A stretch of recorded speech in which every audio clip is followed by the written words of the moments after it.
We started the program because we noticed a lot of folks were going back and forth to the hospital because that's what they had been used to doing for a number of years.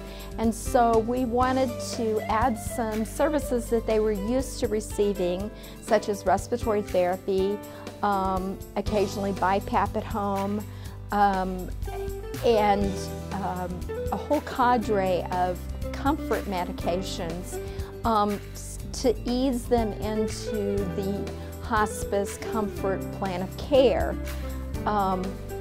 and so that folks would feel confident that we would be able to address their shortness of breath.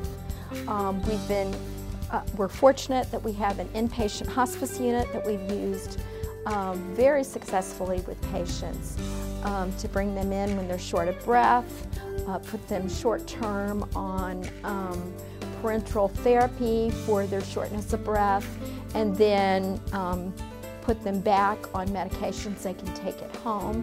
And some of those folks have been in and out of our inpatient hospice house 2 or 3 times with exacerbations of their disease process, rather than going back and forth to the hospital having to be mechanically intubated.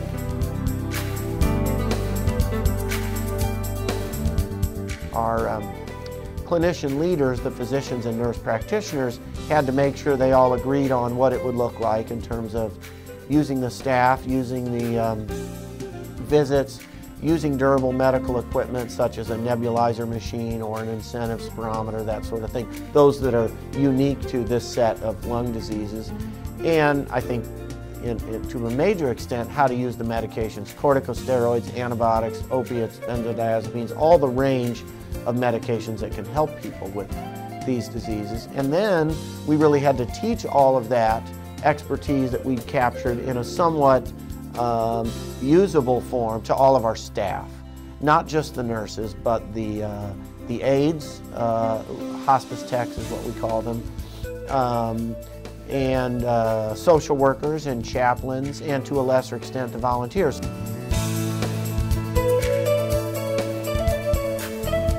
We had a 57-year-old patient recently that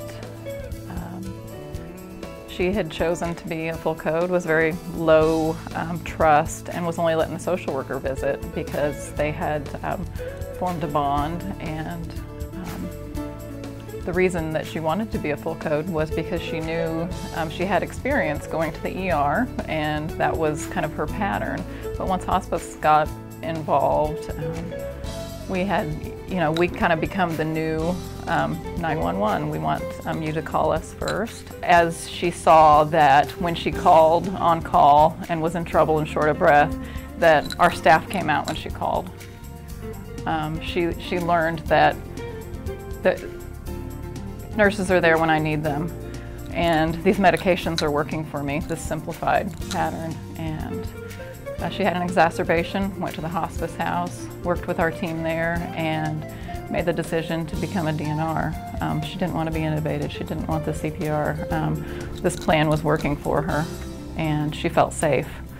She actually grabbed my hand and said, while I was sitting on her bed, and said, "You make me feel safe."